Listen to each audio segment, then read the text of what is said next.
The idea that all hypnosis is self-hypnosis is a hotly debated topic. And this is mostly because of the entertainment industry. You know, stage hypnotism and Hollywood have given the impression that the hypnotist has all the power, you know, and this contributes to fears and misconceptions about hypnosis.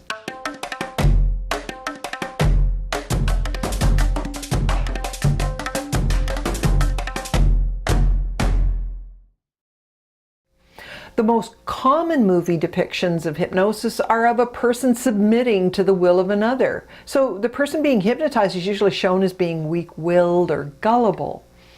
And the hypnotist plays the part of either an unscrupulous person or a nefarious villain, who uses his special mind-controlling powers for evil purposes. Svengali, The Cabinet of Dr. Caligari, The Manchurian Candidate, Stir of Echoes. These are just a few examples of movies that depict hypnosis as being under the control of the hypnotist.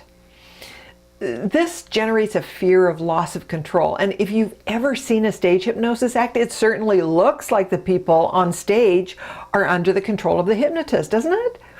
Well, depending on the quality of the show you're subjected to, the behavior of the participants on stage can range from an astonishing display of talent to downright embarrassing. And this is what the general public is being exposed to.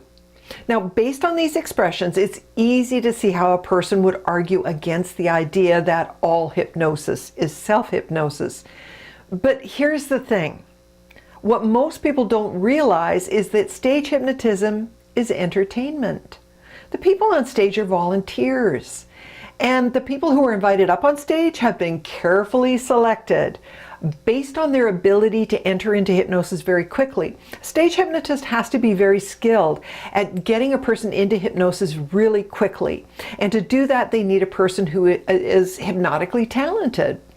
A stage hypnotist is there to entertain, and watching someone do a long, drawn-out, relaxation induction process is like watching paint dry. It's boring.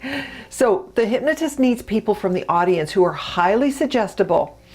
And to select these people, the hypnotist will conduct a couple of tests before asking for volunteers from the audience.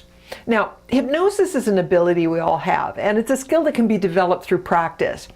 It's just that some people are more hypnotically talented than others. And for the purposes of a stage hypnosis show, the hypnotist needs a person who can go into hypnosis like that.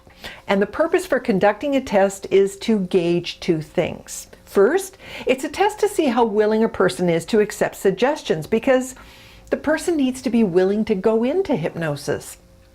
Second, it's a test for imagination.